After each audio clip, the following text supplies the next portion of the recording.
ऐसा कुछ प्रभाव है कि पांडे जी ने जो भी भजन सुनाया उसमें भी मनुष्य का ही महत्ता। और कुछ ऐसा आदरणीय स्वामी जी ने भी जो बात कही। हाँ, पथिक जी ने जो बात कही, आदरणीय पथिक जी ने जो बात कही, वो भी लगभग मनुष्य की ही महत्ता के संबंध में कही। तो देखा जाए तो मनुष्य से ही ईश्वर की पहचान हुई है। मनुष्य ने ही ईश्वर को पहचाना। और ईश्वर की चर्चा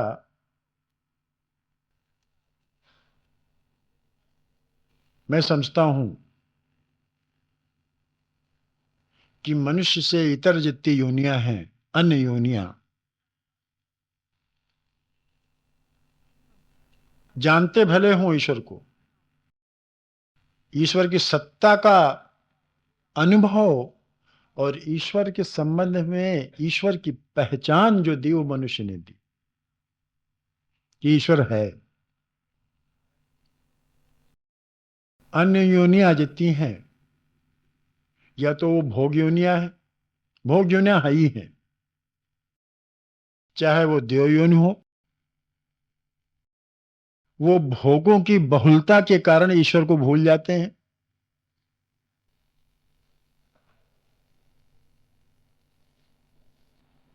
और चाहे वो मनुष्य से जो गई गुजरी योनियां हैं, मनुष्य में ही, शरीर तो मनुष्य का है, लेकिन कर्म जो हैं उनके पशुओं जैसे हैं। वहां भी भोगों की बहुलता है, वो भी ईश्वर को या तो नहीं मानते हैं, या तो ईश्वर को नहीं मानते हैं, या ईश्वर को जानते ही नहीं। वहां भी भोगों की बहुलता है।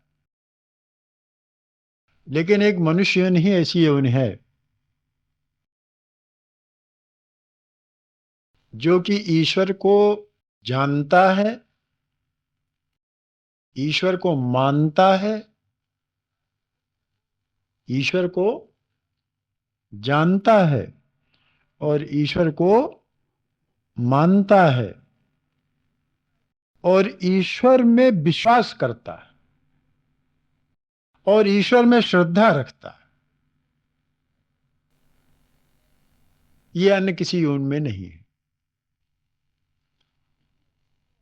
एक पंचतंत्र की एक कहानी है, कहीं सुना दूं?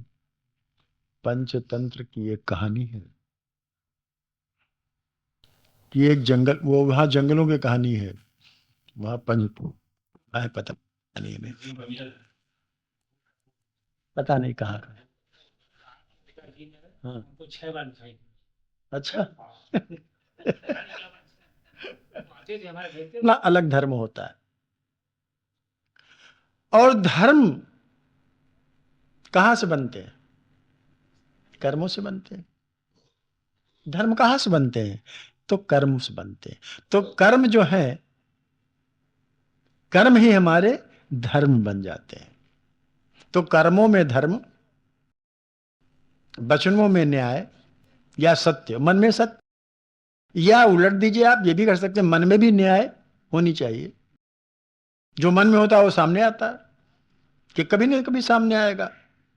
तो मैं नहीं कह सकता कि जो अभी पांडे जी ने कहा,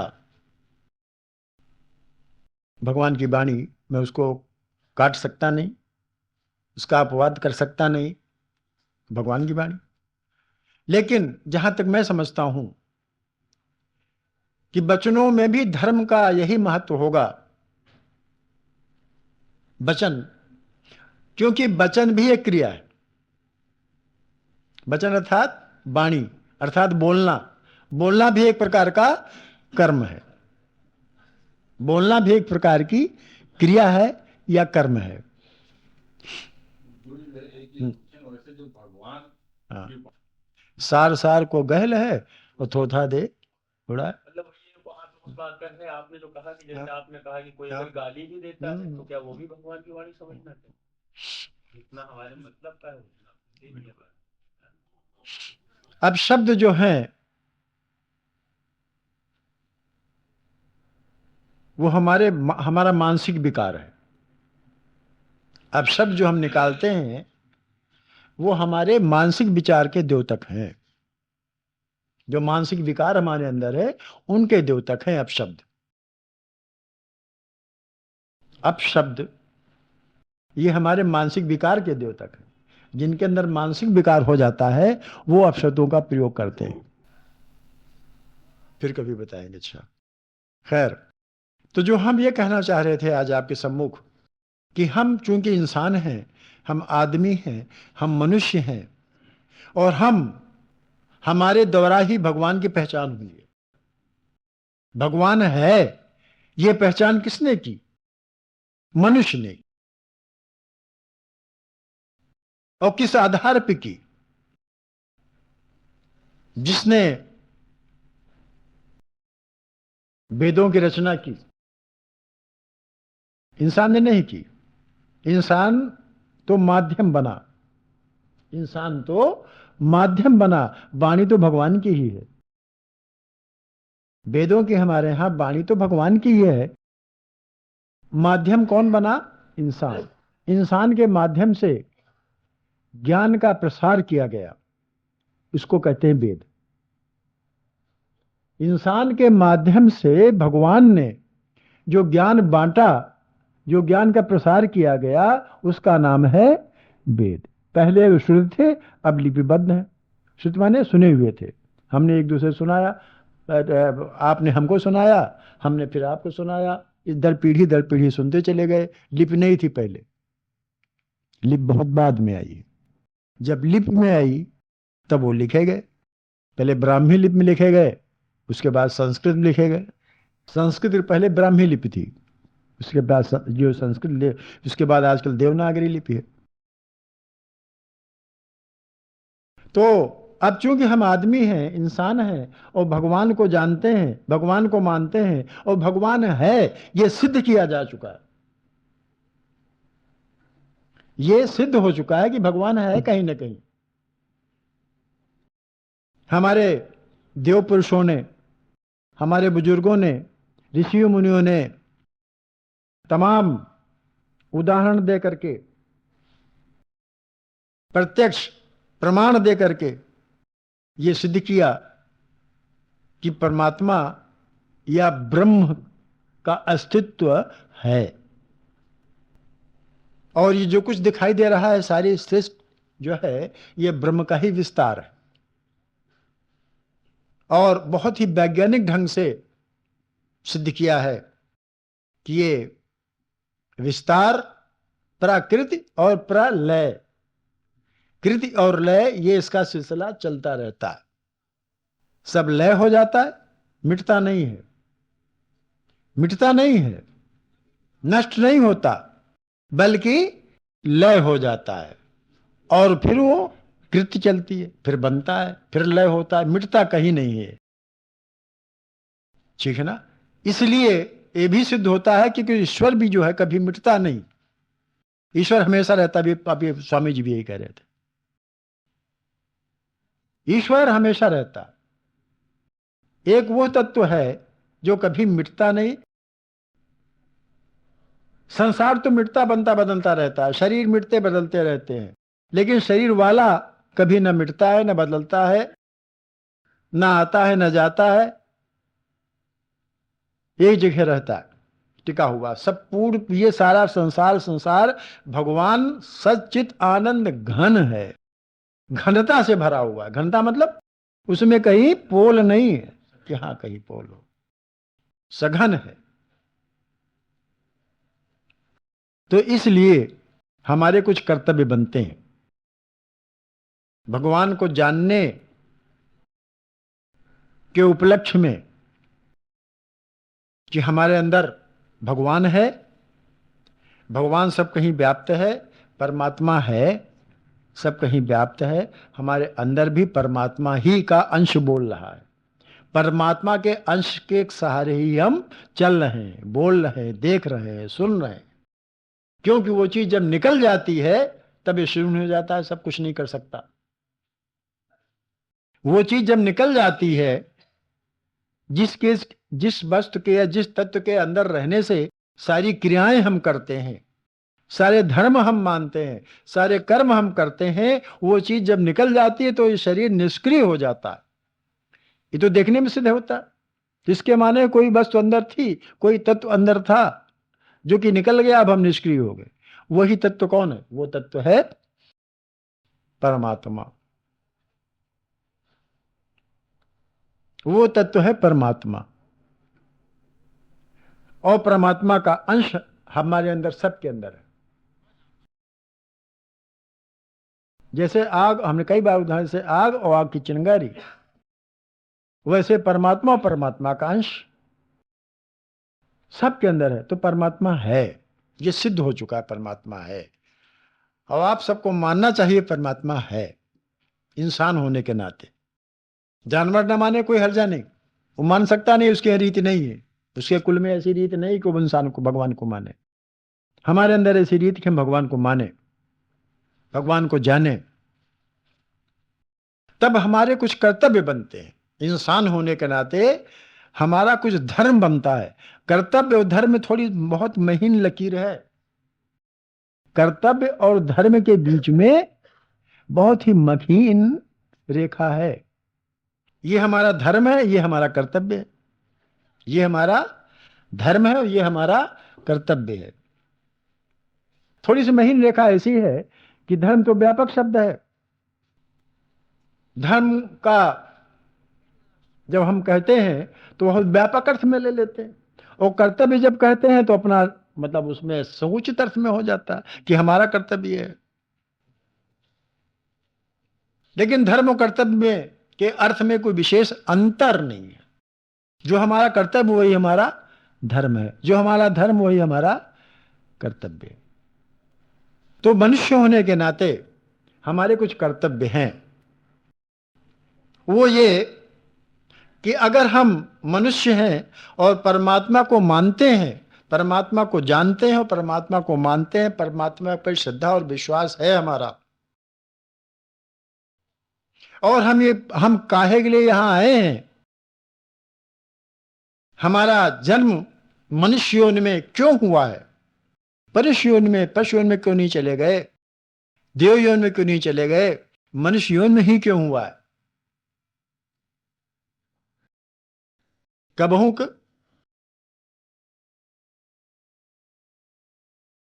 देत ईश बिन सरे, बहुत कृपा करके भगवान ने मनुष्य जन्म दे दिया है, तो इसका उपयोग काहे के लिए करें? क्या पशुवत जीवन व्यतीत कर दें?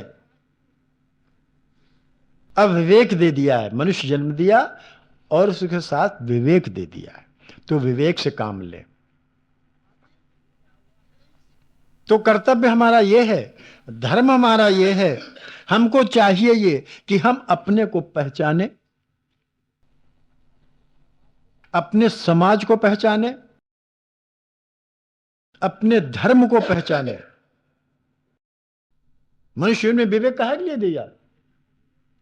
मनुष्य दिया और विवेक काहे के लिए दिया? कि हम अपने को पहचाने, अपने धर्म को पहचाने, कि हमको क्या करना चाहिए, क्या ना करना चाहिए, ये पहचाने, ये जाने। अपने अस्तित्व को बनाए रखने के लिए हमें क्या करना चाहिए, ये जाने। आप समझ रहे मेरी बात? अपने अस्तित्व को बनाए रखना है, ये जाने। और चूंकि ये सिद्ध हो चुका है कि कर्म प्रधान विश्व चिराखा, जो जस करई सो तस फल चाहे, ये सिद्ध हो चुका है। ये प्रमाणित हो चुका है। हम आप सब जानते हैं कि जैसे कर्म करोगे वैसा, और ये दिखाई दे रहा है। तो फिर हमें 2-3 काम करने पड़ेंगे फिर। एक तो ये कि ऐसे कर्म करें जो कि हमारे हित में हो। ऐसे कर्म करें जो कि हमारे हित में हो, और ऐसे कर्म करें जो कि इंसानियत के हित में हो। ध्यान से सुनिए जो मैं कहने जा रहा हूं। ऐसे कर्म करें जो कि अपने हित में हो, ऐसे कर्म करें जो इंसानियत के हित में हो, या दूसरे शब्दों में दूसरों के हित में भी हो।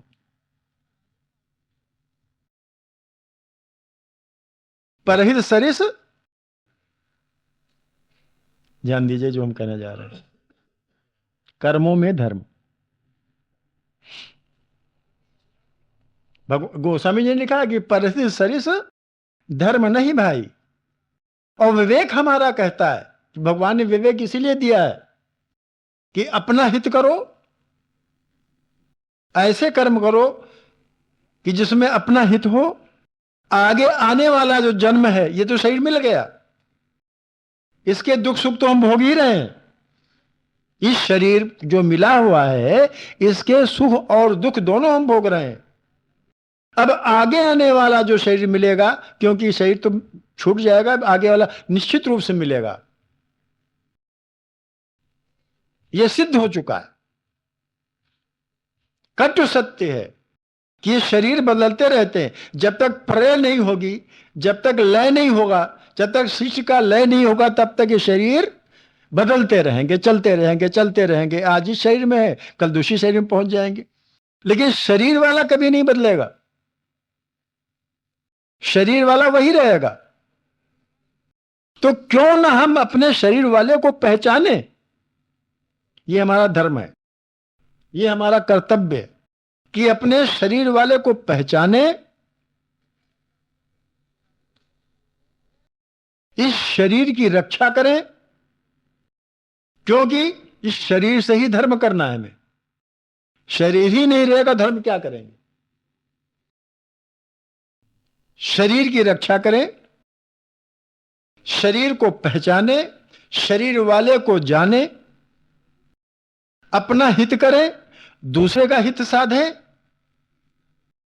क्योंकि इसके माध्यम से ही जो हमारा आगे आने वाला जन्म है, आगे मिलने वाला शरीर है, आगे आने वाला जो जीवन है, इस जीवन के बाद जो आगे आने वाला जीवन है, वो उसका आधार ये हमारा आज का मानव शरीर है।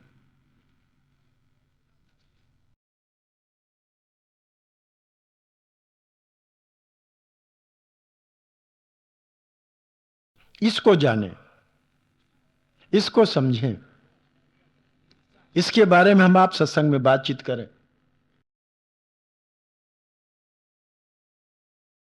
हमें अपना अस्तित्व बनाए रखना है, अपना अस्तित्व मिटा नहीं देना है। हमें अपना धर्म बनाए रखना है, अपने धर्म को मिटा नहीं देना है। हम कहां की बात कर रहे हैं आपसे।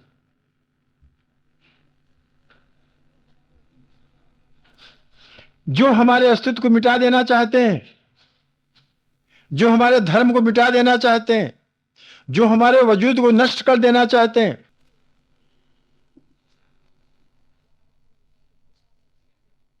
क्या हम अपने वजूद को नष्ट करने देंगे? क्या अपने धर्म को हम अपनी आंखों से जाते हुए देख सकते हैं? क्यों भाई? तो हमें इस जीवन में दो तरह के कर्म करने हैं। ध्यान दीजिएगा श्रीमान जी, शुक्ला जी, अजय साहब, 2 काम करने हमें। एक तो वो कर्म करने हैं जिनसे कि अपना हित साधन हो, दूसरे का हित साधन हो, अपने धर्म की रक्षा हो, दूसरे के धर्म की, दूसरा मतलब इंसानियत की रक्षा हो। और दूसरा, एक तो ये कि अपना हित साधन, अपने कर्मों, अपना जो धर्म है उसको मानना, और दूसरा एक पक्ष और है,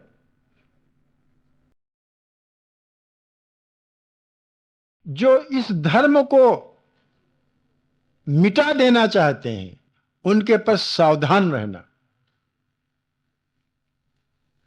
नहीं भैया, नहीं क्लियर हुआ?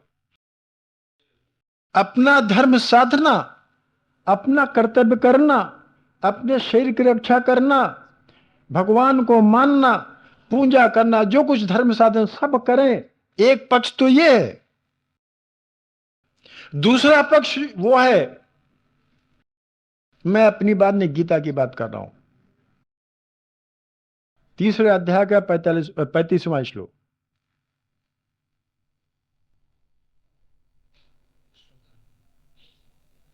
कि हमारे धर्म को मिटा देने के लिए जो क्रियाकलाप चल रहे हैं, उनके पर सजग रहना, सावधान रहना, और ऐसे कर्म न करें जिससे कि हमारा धर्म खतरे में पड़ जाए, हमारी जात खतरे में पड़ जाए, हमारा हित खतरे में पड़ जाए, हमारा समाज खतरे में पड़ जाए, हमारा राष्ट्र खतरे में पड़ जाए।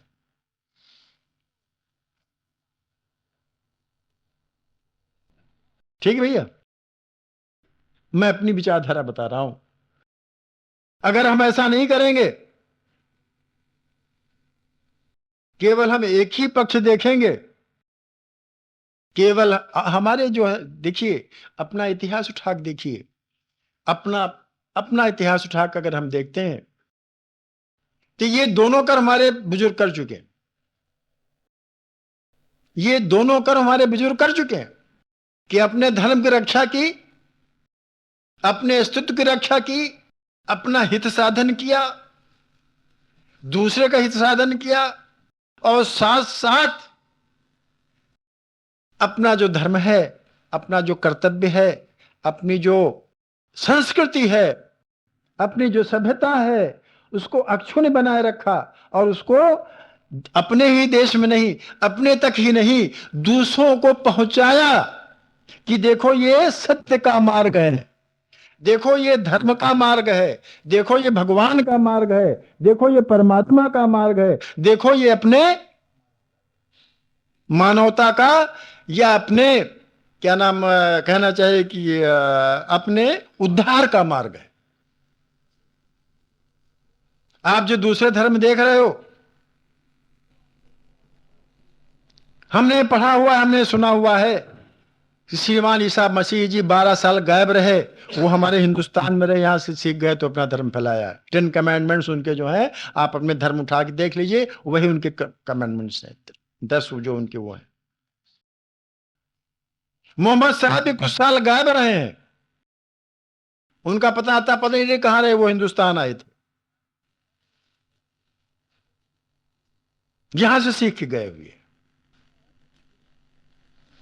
आपने शायद न पढ़ा हो, हमने तो पढ़ा हुआ कि बहुत साल गायब रहे ईसा मसीह वहां, तब उसके बाद प्रकट हुए हैं, उसके बाद उन्होंने धर्मोपदेश देने शुरू कर दिए, और उनका अंत भी यही हुआ हिंदुस्तान में आकर, जब वहां उनको गलत तमाम दुनिया भर की बातें उनसे कही गई कि तुम क्या कर रहे हो भाई।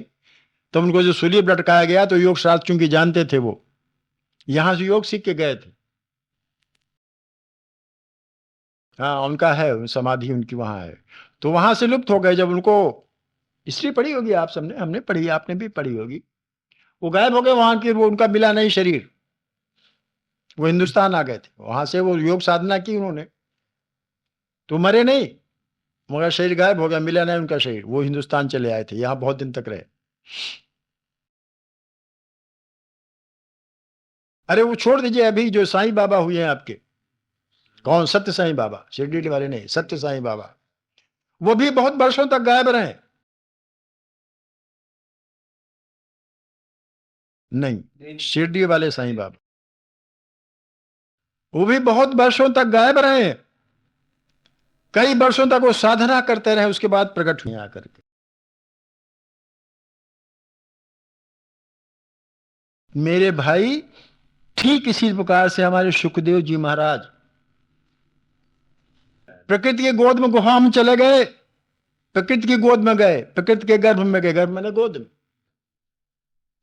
प्रकृति के गोद में, प्रकृति के गर्भ में चले गए, किसी जहां प्रकृति बहुत, जहां कोई नहीं था, एकांत था, अपनी आत्म साधना में लीन हो गए कि हम मनुष्य जन्म मिला है, काहे के लिए मिला हुआ? क्या माया मोह फंसने के लिए मिला?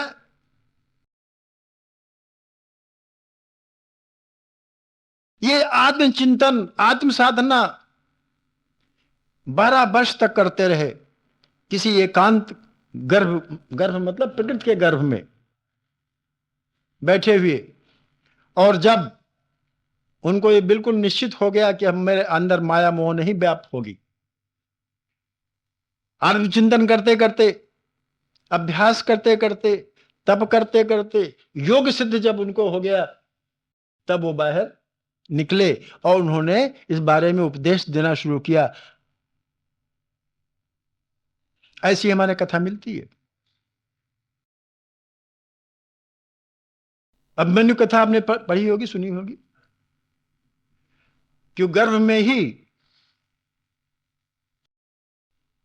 में ही चक्रव्यूह की रचना का ज्ञान उसको हो गया था। किसको? अभिमन्यु को। लेकिन कुछ वो अंत वाला जो उसका सप्तम जो व्यूह था, उसकी ज्ञान उसको इसलिए नहीं हो पाया क्योंकि उसकी माता सो गई। दूसरा उदाहरण प्रहलाद का है। हिरण्यकश्यप जब तप करने चला गया, तपस्या करने चला गया, उस समय उसकी पत्नी कयाधु नाम था उसका, गर्भवती थी। हम पौराणिक कथा बता रहे हैं। इंद्र ने सोचा कि तो गड़बड़ हुआ, अभी एक दुश्मन था, अब दूसरा पैदा हो रहा। अभी तक हिरण्यकश्यप भी हमारा दुश्मन था, हमारी गद्दी को हिला रहा था, कभी वो भी इंद्र बन जाएगा, इंद्र की पदवी पर आ जाएगा। अभी उसका दूसरा पैदा हो रहा है, अब तो बड़ा गड़बड़ हुआ। तो जब वो तपस्या करने चला गया तो वो आया और कयाधु को लेकर के, नहीं होने दूंगा, मत डालूंगा। तो नारद ने कहा, भाई ये कैसे हो सकता है? ये नहीं हो पाएगा, हमारी बात मानो, हम जो कह रहे हैं सुनो, ये तुम्हारा कुछ नहीं बिगाड़ेगा, इसको मैं ऐसा कुछ कर दूंगा कि ये तुमसे बिल्कुल अलग हो जाएगा, क्या बिगाड़ेगा? अब चूंकि उस समय कुछ ऐसा था कि नारद जी की बात देवता और राक्षस दोनों मानते,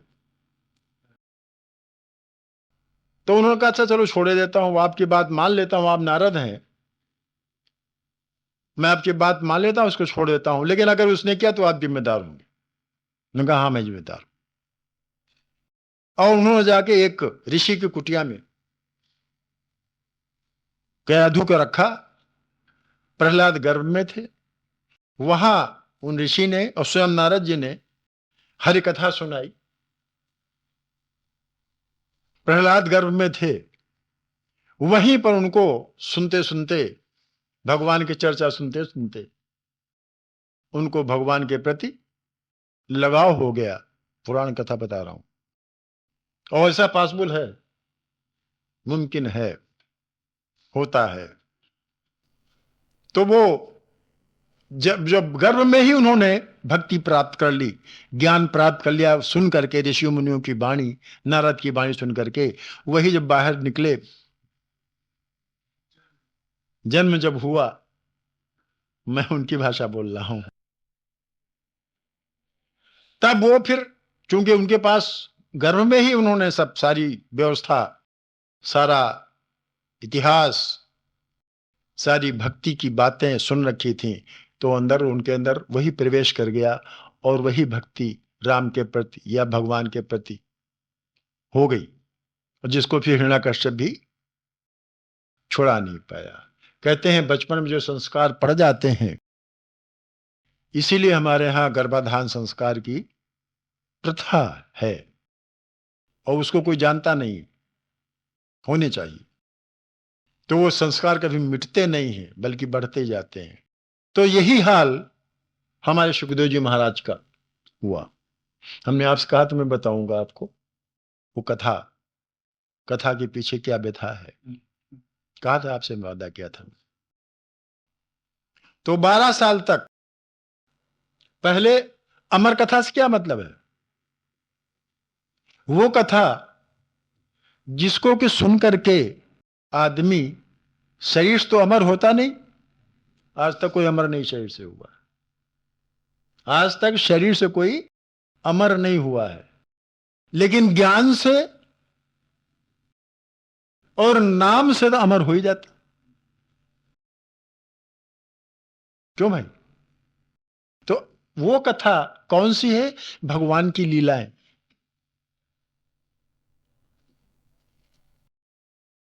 ब्रह्म के संबंध में सूचनाएं, ब्रह्म क्या है, परमात्मा क्या है, ईश्वर क्या है, किस तत्व को ईश्वर बोलते हैं, तत्व क्या है जिसे कहते हैं तत्व विचार।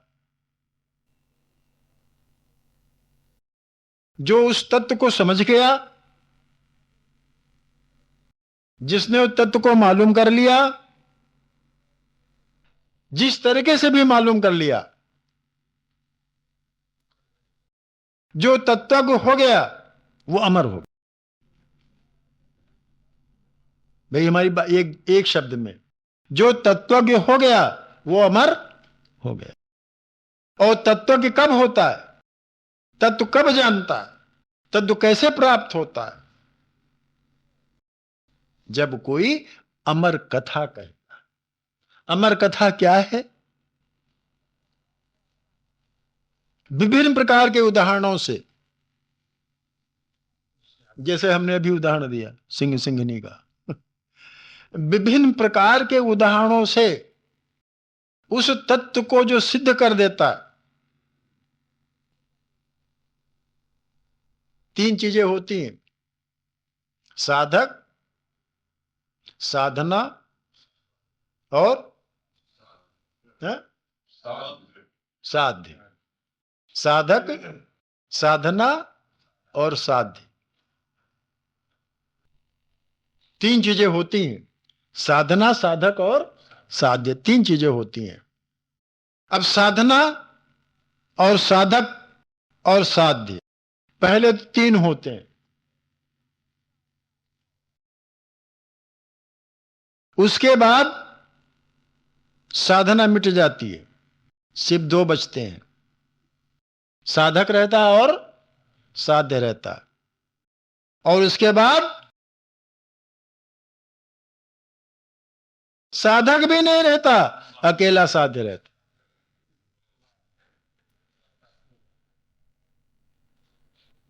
मैं आपको बता देता हूं, आप समझ लीजिए, मान लीजिए कि भगवान या परमात्मा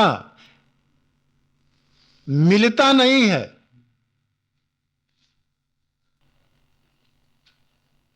मिला हुआ क्या मिलेगा भाई, ये हमें बताओ। मिला हुआ क्या मिलेगा? हमें मिला हुआ पहले से प्राप्त है, मिला हुआ है, केवल उसका अनुभव होता है। अंदर साध्य है, शरीर साधक है, और शरीर की क्रियाएं साधना है।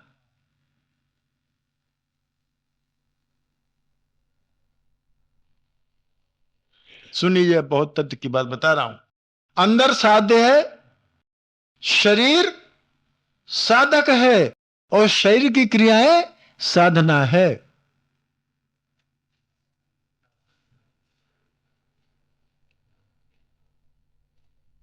पहले 3 होते हैं: शरीर,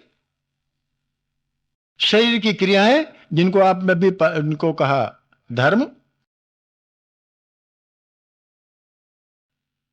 और साध्य जो अंदर ही मौजूद है, वो कहीं बाहर गया हुआ नहीं है, वो कहीं बाहर नहीं, अंदर ही मौजूद है।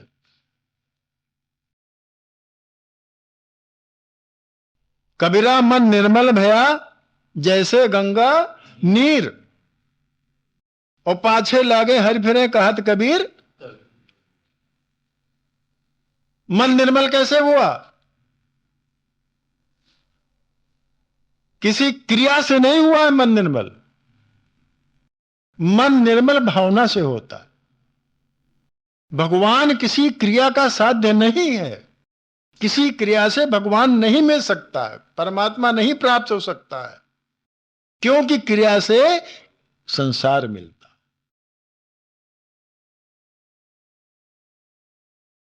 भावना, आप भावना बदल दीजिए। अभी आपके पास संसार की भावना है, आपके लिए संसार ही सब कुछ है, और भी भावना बदलिए भगवान ही सब कुछ है। भैया कैसे कबीरा मन निर्मल हुआ? भावनाएं बदल गई। उसको संसार नहीं दिखाई देने लगा, उसको भगवान ही दिखाई देने लगे। भाई अभी तो संसार देख रहा था, संसार की तमाम क्रियाएं कर रहा था, तमाम संसारिक क्रियाएं कर रहा था, लेकिन उसको सफलता नहीं मिली। तभी तो उसने कहा कि माला जपो न कर जपो, मुख से कहो न राम। ये सब क्रियाएं हैं। माला जपो न कर जपो, मुख से कहो, ये सब क्रियाएं, जप और तप और नाम भजन। उसने कहा इससे कुछ नहीं हुआ मेरा भाई, कुछ नहीं हुआ, नहीं भगवान मिला, नहीं भगवान दर्शन हुए, नहीं भगवान का अनुभव हुआ। तब उसने क्या कहा? कबीरा मन निर्मल भया जैसे गंगा नीर। कि भावना बदल गई, उसने संसार देखना ही बंद कर दिया, उसने भगवान ही देखना आरंभ कर दिया। भावना ही बदल गई, विचार बदल गए, क्रिया नहीं, क्रिया से नहीं, क्रिया से कोई लेना देना नहीं। और जैसे भावना बदली, ये संसार नहीं भगवान ही दिखाई देने लगा।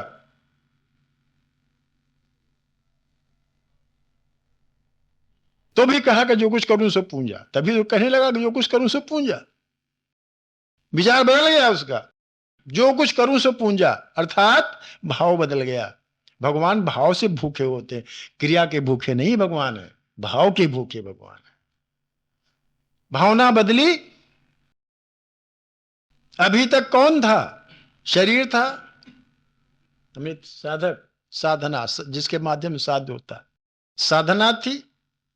साधना मतलब क्रिया थी। देखिए भैया बाप को घटाते हैं। शरीर साधक, साध्य अंदर, कर्म साधना। अभी तीन थे, भाव बदला, क्रिया समाप्त, साधना समाप्त, दो रह गए। वो शरीर बचा और शरीर के अंदर वाला साध्य बचा। साधना समाप्त, क्रिया समाप्त हो गई। माला जपो ना कर जपो, और मुख से कहो न राम। वाणी भी समाप्त, वाणी से खत्म, कुछ नहीं। अब मेरा सुमिरन हर करें, मैं पायो विश्राम। और क्यों? क्योंकि कबीरा मन निर्मल भया। अभी तक मल था, निर्मल भया। अभी तक मल काहे के था? मल ये था कि ये संसार है, भगवान नहीं है, ये मल था अंदर। अब देखा ये संसार नहीं तो भगवान ही का रूप है। भगवान एक रूप में, भगवान के एक रूप थोड़े कोई है, अनेक रूपों में भगवान है। तो हमने उदाहरण आपको दिया था एक बार कि बीज आम का हो तो उससे जो वृक्ष पैदा होगा, तो जड़ तो क्या कहोगे? जड़ आम की जड़ है, आम का तना है, आम का पत्ता है, आम का फल है, आम का फूल है, ये सब कहोगे? यही तो कहोगे ना कि किसी दूसरे है आम की जड़, उसके इमली की जड़ कहने लोगे? नहीं, वो सब आम ही कहलाएगा। तो ये सारा संसार भगवान बीज है, और ये सारा संसार सब आम ही आम है, अन्यथा भगवान ही भगवान है, और कुछ है ही नहीं। ये भावना बदल गई, साधना गई, क्रिया गई। अब दो रह गए। कौन रह गया? शरीर रह गया और साध्य रह गया। साधना समाप्त हो गई।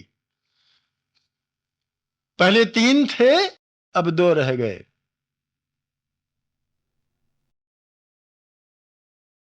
उसके बाद जानते हो क्या होता है? जाने तुम्हें कब होता है?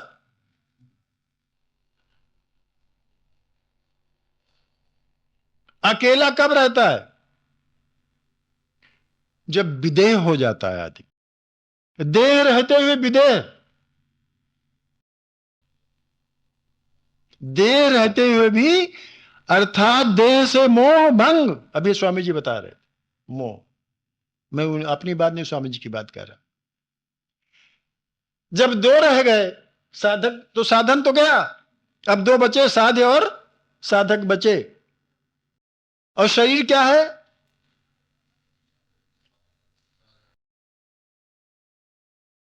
और साधना तो गई, और साधना कौन कर रहा था? वो किसकी कर रहा था? भैया देखो जरा, गौर से विचार करो। साधना कौन कर रहा था और किसकी कर रहा था? क्या शरीर साधना कर रहा था? क्या मन साधना कर रहा था?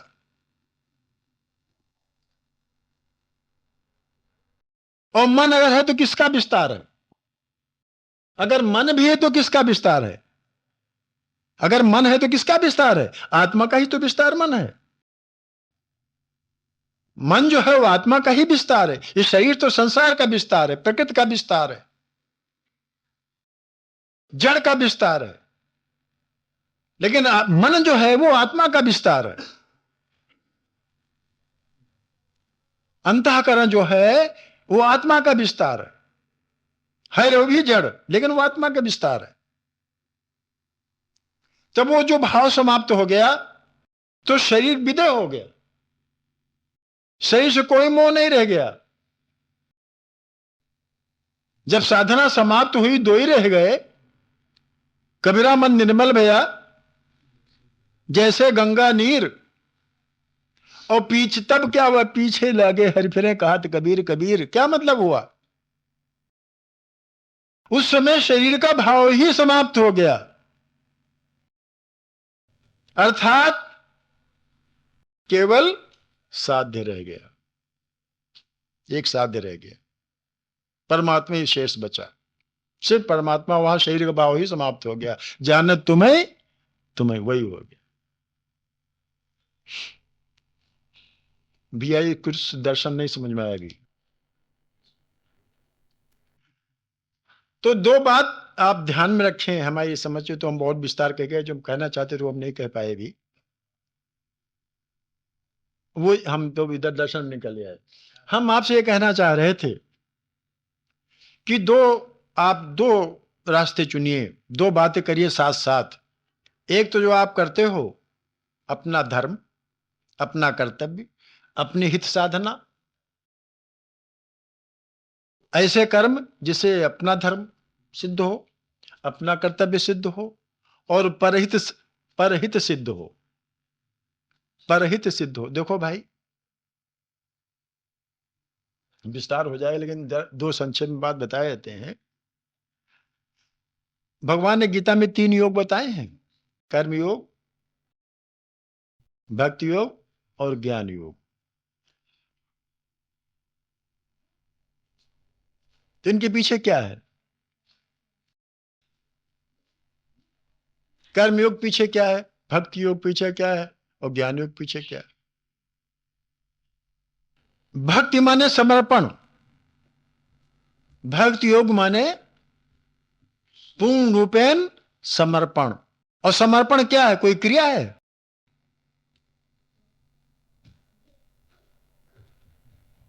समर्पण क्या है? भाव।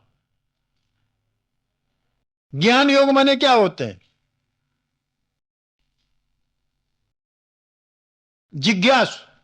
जिज्ञासा, कर्म, भाव, ज्ञान, जिज्ञासा। और जिज्ञासा अगर नहीं तो फिर ज्ञान का है का? जब जिज्ञासा होगी तभी तो ज्ञान प्राप्त होगा। तो जिज्ञासा क्या है? जिज्ञासा क्या है? भाव। कोई क्रिया तो नहीं, जिज्ञासा, जिज्ञासा भाव। और कर्म योग में क्या? कर्म क्या है?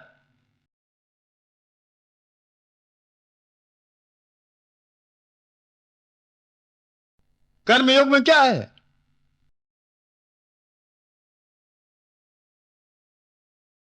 निष्काम कर्मयोग। निष्काम कर्मयोग ही तो योग होगा।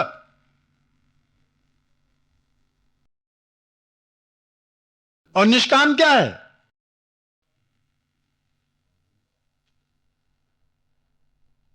निष्काम क्या है? वो भी भाव है। तो भाव ही प्रधान है।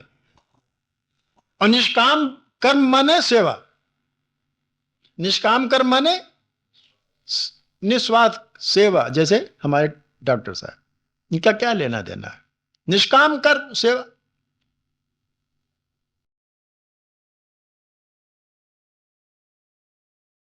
और वो जिस रूप में भी हो, आपके पास जो भी विवेक दिया है भगवान ने, हाथ पैर से सेवा, वचनों से सेवा,